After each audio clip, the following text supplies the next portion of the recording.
কাল কিয়ামত দিবসে দুনিয়ার সকল মানুষকে হাসরের ময়দানে ওঠানো হবে। সকলের বিচার কার্য শুরু হবে।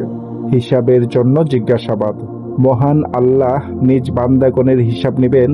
এদের মধ্যে কতিপয় বান্দার হিসাব খুঁটিনাটি ভাবে নেবেন।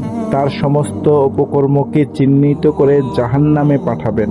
আল্লাহ বলেন, আপনি তাদেরকে পরিতাপের দিবস সম্পর্কে হুঁশিয়ার করে দেন, যখন সব ব্যাপারে মীমাংসা হয়ে যাবে। এখন তারা গাফেল রয়েছে এবং বিশ্বাস স্থাপন করছে না। সূরা মারিয়াম আয়াত ৩৯।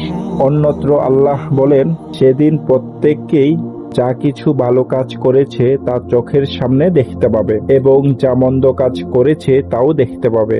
ওরা তখন কামনা করবে, যদি তার এবং এসব অপকর্মের মধ্যে ব্যবধান দূরের হতো, কত না ভালো ছিল।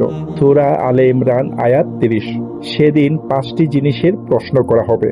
আব্দুল্লাহ বিন মাসুদ হতে বর্ণিত, রাসূল সাল্লাল্লাহু আলাইহি সাল্লাম বলেছেন, কিয়ামতের দিন ৫টি জিনিস সম্পর্কে জিজ্ঞাসাবাদ করার পূর্বে আদম সন্তানের প্রদোদয় তার রবের নিকট হতে হঠাতে সক্ষম হবে না। জিজ্ঞাসা করা হবে তার বয়স সম্পর্কে, সে কিভাবে বয়স কাটিয়েছে, যৌবনকাল সম্পর্কে, সে কিসে তা খরচ করেছে। জিজ্ঞাসা করা হবে তার সম্পদ সম্পর্কে, সে কিভাবে তা উপার্জন করেছে এবং কোন খাতে ব্যয় করেছে। এবং জিজ্ঞাসা করা হবে যে শিক্ষা লাভ করে কি আমল করেছে। তিরমিজি। শায়েখ আলবানী হাদিসটি বর্ণনা সূত্রে উত্তম বলেছেন।